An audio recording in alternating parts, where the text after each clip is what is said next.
tym razem w teście chciałbym Wam zaprezentować Renault Symbioz. Nazwa nie jest przypadkowa, bo pojawiła się już w 2017 roku w futurystycznym koncepcie Renault. Dzisiaj ta nazwa wróciła, wypełniając skutecznie lukę między tańszym Capturem a droższym Australem, oferując nie tylko nowoczesny design, ale też dając do wyboru napęd hybrydowy oraz tradycyjny napęd spalinowy z miękką hybrydą. Symbioz jest moim zdaniem trochę podobny do Captura, szczególnie z przodu. Zgodzicie się? Jest jednak znacząco większy w większości parametrów, ale rozstaw osi wynoszący około 264 cm mają dokładnie ten sam. Dzieje się tak dlatego, że oba samochody wykorzystują tą samą płytę podłogową. Pod względem długości Symbioz jest dłuższy od Captura o 18 cm, a jego długość wynosi około 441 cm. W związku z tym można go już zaliczyć do segmentu kompaktowego. W naszej wersji wyposażenia Iconic w standardzie dostajemy 19-calowe felgi, które moim zdaniem prezentują się naprawdę świetnie. Tył pojazdu już zdecydowanie nie przypomina Captura, ale za to wydłużony poziomy kształt lamp troszkę nawiązuje do flagowego modelu Renault Rafale. Za chwilę przejdziemy do kolejnej części testu, ale teraz sprawdź proszę, czy masz subskrypcję z zaznaczonym dzwoneczkiem, bo bardzo liczę, że zobaczysz mój kolejny film. Dodatkowo Twoja aktywność w postaci lajków, komentarzy, udostępnień filmu ułatwi mi pozyskanie kolejnych ciekawych samochodów do testów. Możesz też wspierać kanał, szczegóły w opisie lub po kliknięciu przycisku pod filmem. Z góry dziękuję. Bagażnik Renault Symbioz to jego bardzo mocna strona, bo pojemność bagażnika w standardowym położeniu wynosi aż 492 litry. Nawet większy T-Roc czy nowy Duster oferuje mniej, a do tego tutaj mamy jeszcze przesuwaną tylną kanapę. Sprawdźmy w takim razie, jak bagażnik się prezentuje i jakie oferuje udogodnienia. W tej chwili podłoga jest uniesiona w górnej części. Po prawej stronie mamy dwa haczyki na zakupy. Całość bagażnika jest w zasadzie wyłożona wykładziną. Po lewej stronie są również dwa haczyki i lampka. Z tym, że lampka jest wykonana w technologii tradycyjnej. Kanapa jest przesuwana, ale przy standardowym położeniu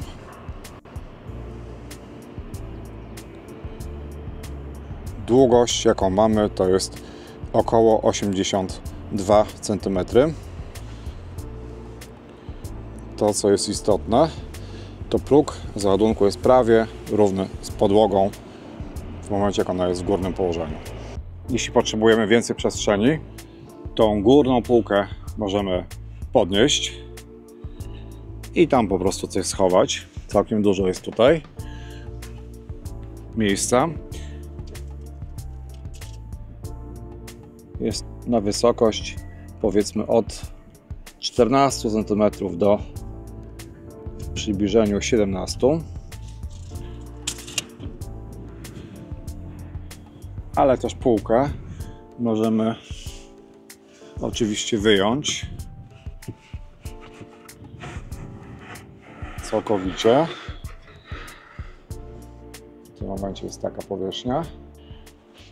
Możemy też tą podłogę bagażnika umieścić też niżej, z tym, że troszkę wtedy jest mniej stabilna, przynajmniej tutaj tak mi to wychodzi, ale jest taka opcja. Długość do oparcia fotela kierowcy przy wzroście 182 wynosi około 165 cm.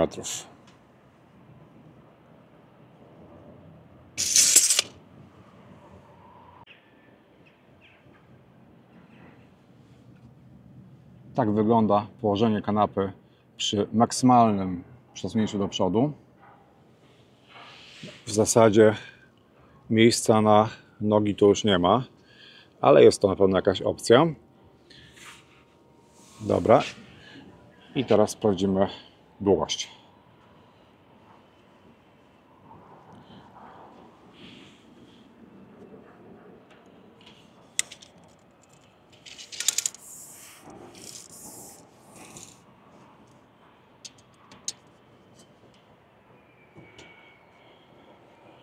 a długość, jaką możemy w tym układzie uzyskać, to jest około 96 cm.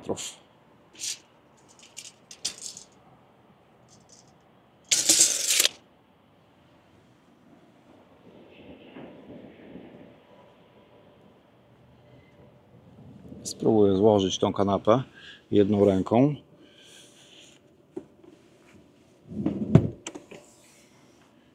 Tu mamy taki uchwyt do przesuwania. Właściwie nie składania, tylko przesuwania kanapy.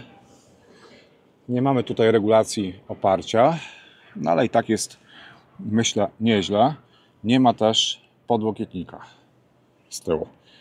Sprawdźmy przy okazji, jak się prezentuje tapicerka drzwi tylnych.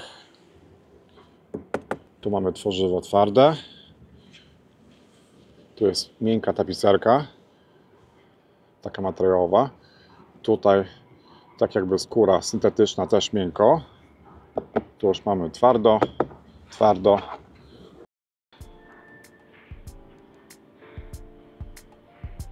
Kieszeń w środku jest twarda, nie wyłożona materiałem.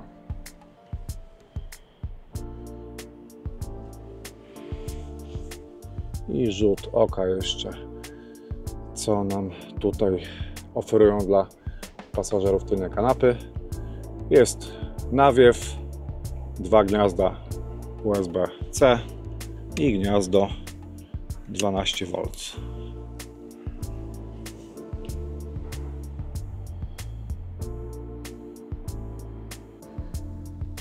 Nie można narzekać za bardzo na ilość miejsca na kolana. Jakieś 3 palce zapasu jak dla mnie. Miejsce na stopy. No powiedzmy, nie jest też najgorzej. Jest duży zapas u góry, troszeczkę mniejszy zapas przód, tył. Jest tutaj lekki tunel środkowy takiej wielkości i miejsce nad głową.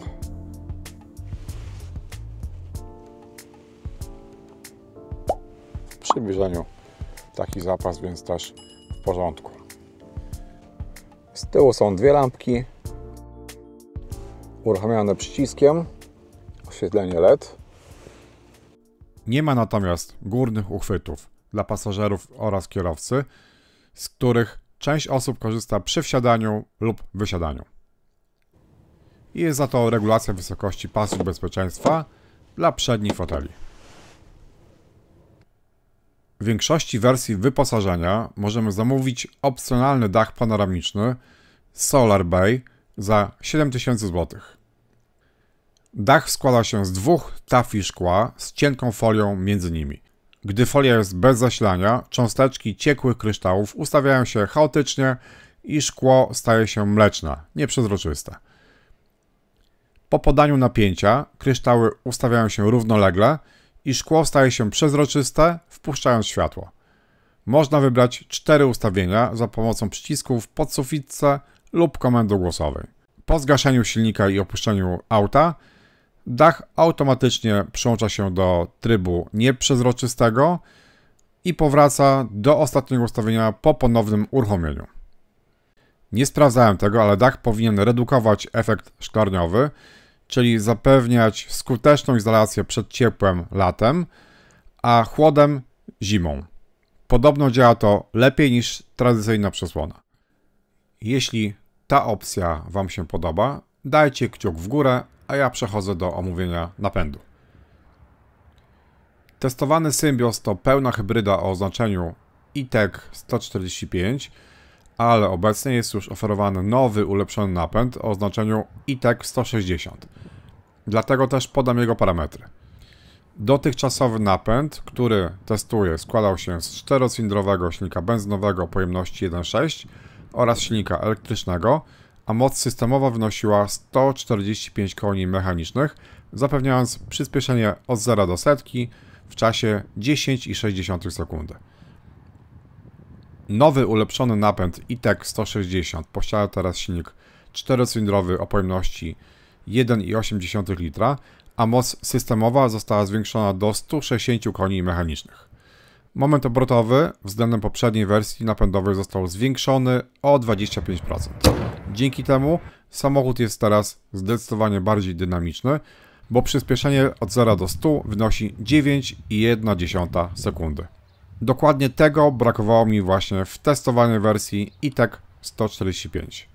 Został też zwiększony akumulator trakcyjny z 1,2 do 1,4 kWh.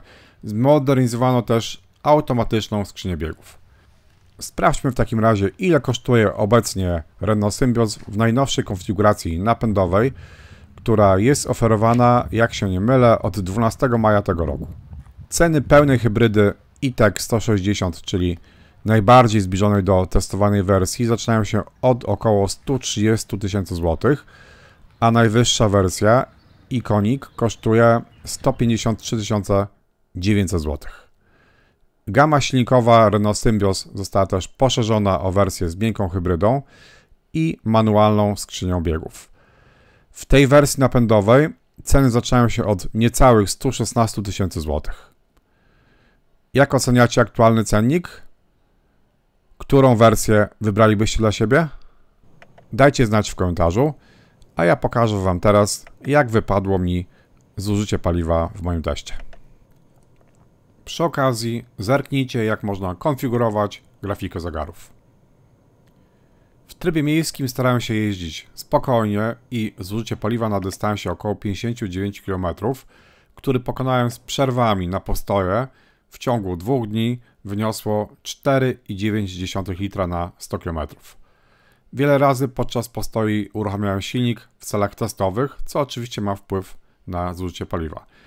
W normalnych warunkach byłbym jeszcze w stanie o kilkadziesiątych litra obniżyć zużycie paliwa, ale trzeba jednak trochę jeździć ekologicznie, żeby taki wynik uzyskać. Sądzę natomiast, że bez żadnego trudu spalanie w mieście będzie oscylować między 5 a 6 litrów. Wykonałem też test spalania na drodze ekspresowej. Spalanie wyszło mi 7,6 litra na 100 km, na dystansie około 130 km. Podczas jazdy nie próbowałem oszczędzać paliwa, korzystając, jeśli tylko było to możliwe, z maksymalnej dozwolonej prędkości. Podczas jazdy miejskiej samochód do 80% porusza się w trybie elektrycznym. W moim teście miejskim na dystansie 59 km samochód w trybie elektrycznym przejechał 40 km, co daje około 68% czasu. Jadąc w trybie elektrycznym, jak się można domyśleć, jest bardzo cicho. Samochód zawsze rusza w trybie elektrycznym, jednak od czasu do czasu silnik spalinowy podładowuje akumulator trakcyjny. W testowanym samochodzie było to oczywiście od razu odczuwalne, ale po kilku dniach testu nie było już to dla mnie uciążliwe. Sprawdziłem też, jak wygląda wyciszenie w trasie. Test został wykonany na oponach letnich. Przy prędkości 90 km/h przyrząd pomiarowy oscylował w okolicach 64-65 dB. Natomiast przy prędkości 120 km/h sonometr wskazywał około 69 dB. Moim zdaniem, jak na swoją klasę, Symbioz wypadł całkiem solidnie, chociaż miałem wrażenie, że słyszę szumy od dachu panoramicznego, co mnie jednak trochę zaskoczyło, bo dach jest nieotwierany. Samochód był wyposażony w opcjonalne audio Harman Kardon, a nad końcowym brzmieniem pracował Jean-Michel Jarre.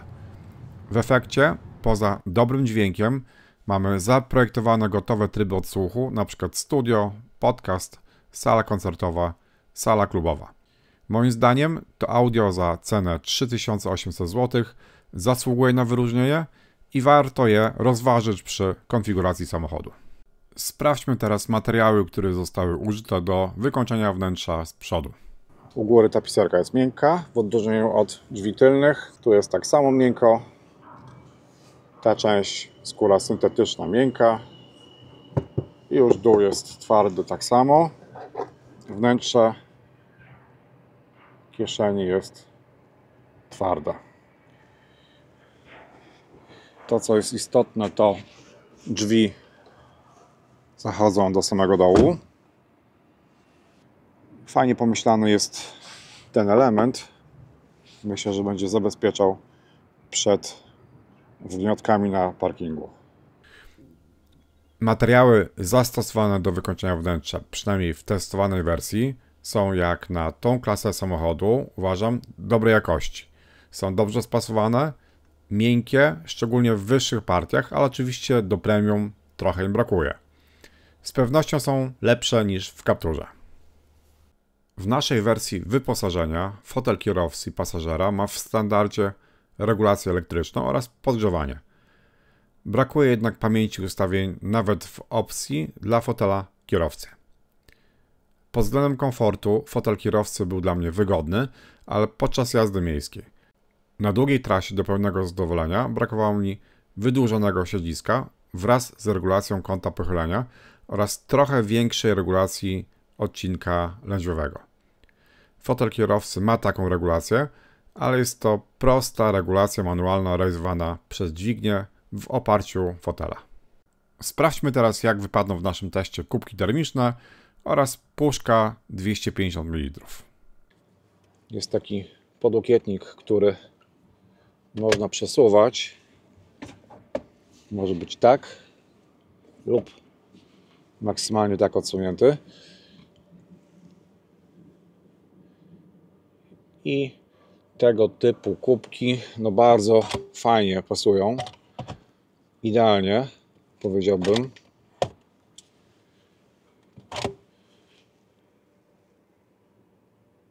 Więc myślę, że kubki z kawą również podobnie. Mamy tutaj jeszcze dodatkowo takie elementy, które nam troszeczkę ograniczają w razie potrzeby średnicę. Natomiast puszka 250 ml, to już jest trochę gorzej. Zaczynając od wersji wyposażenia Techno, czyli prawie podstawowej, mamy właśnie taką konsolę pływającą. Pod konsolą zmieści się na przykład duży telefon, a z kolei przed dźwignią zmiany biegów znajdują się dwa gniazda USB-C oraz 12V.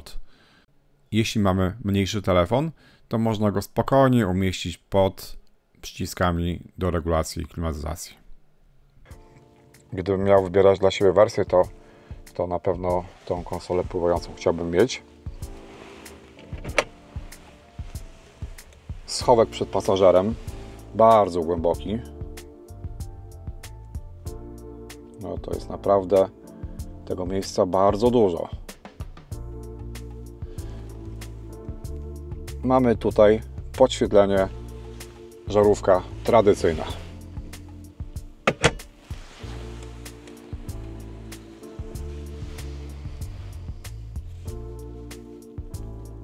W górnej części mamy też dwie lampki.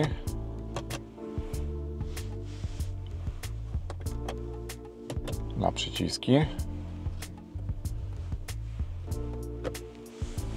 I lusterko z podświetleniem LED.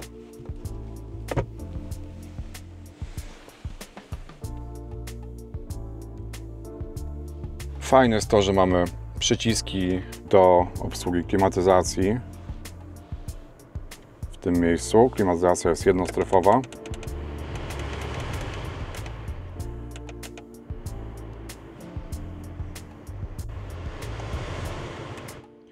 Dodatkowo te przyciski u góry, to są już w zasadzie ikonki na ekranie, one są zawsze wyeksponowane, także w dowolnym momencie możemy sobie włączyć, nie szukając, ogrzewanie foteli. Akurat w naszej wersji podgrzewanie kierownicy. Ogrzewanie foteli jest trójstopniowe. To już mamy naprawdę ekskluzywną funkcję, właśnie podgrzewanie przedniej szyby. W mojej ocenie multimedia w Renault Symbioz zasługują na pochwałę. System Open Air Link bazuje na Android Automotive, w związku z tym mamy wbudowane m.in. mapy Google'a oraz asystenta głosowego. Ekran ma wysoką rozdzielczość, a grafiki są na wysokim poziomie. Pod względem podświetlenia ambientowego Symbioz zdecydowanie wyróżnia się w swojej klasie, pozostawiając z tyłu wielu konkurentów. Ustawiając swoje preferowane oświetlenie ambientowe, możemy wybierać z 48 kolorów. Możemy też ustawić tryb automatyczny, który co 30 minut dostosuje barwę światła do dobowego cyklu. Na przykład ustawia kolory zimne na dzień, a ciepłe na noc. Najsłabszym elementem systemu multimedialnego jest kamera 360 lub kamera cofania. Rozdzielczość obrazu jest słaba, a widok jest trochę zniekształcony. Kamera 360 oferuje tylko nieduży podgląd w części ekranu, co znacznie zmniejsza jej funkcjonalność. Oczywiście kamera 360 mimo tego znacznie pomaga w manewrowaniu, więc przy konfiguracji można rozważyć ten pakiet opcjonalny. Za chwilę przejdę do omówienia moich wrażeń z jazdy Renault Symbioz, ale zanim to zrobię, proszę Cię o kciuk w górę pod filmem. Każda Twoja reakcja pomaga w pozycjonowaniu filmu. Sprawdź też, czy masz subskrypcję z zaznaczonym dzwoneczkiem, bo niebawem planuję kolejny film, a liczę, że go obejrzysz. Ciekawy też jestem, co sądzisz o Renault Symbioz. Sekcja komentarzy jest do Twojej dyspozycji. Reflektory LED w testowanym samochodzie były wyposażone w automatyczny przełącznik świateł długich i świateł mijania. Inne adaptacyjne funkcje, jak na przykład doświetlanie zakrętów lub światła matrycowe, nie są dostępne nawet w opcji. Snop długości świateł jest regulowany ręcznie za pomocą wygodnego przycisku po lewej stronie. W mojej ocenie do jazdy miejskiej oraz na krótkich trasach w nocy oferowane reflektory w zupełności wystarczą. Całkiem dobrze sobie radzą. Zresztą większość konkurentów w tym segmencie, nie licząc aut premium, oferuje podobny poziom. Renault Symbioz zaskoczył mnie trochę dość sztywnym zawieszeniem. Pod względem komfortu jest z pewnością lepiej jak w niektórych niemieckich markach, ale myślałem, że będzie jednak ciut bardziej komfortowo. Prawdopodobnie przy wyższym profilu opony, czyli mniejszych kołach, komfort byłby trochę lepszy. Natomiast pozytywnym zaskoczeniem dla mnie była stabilność jazdy w zakrętach.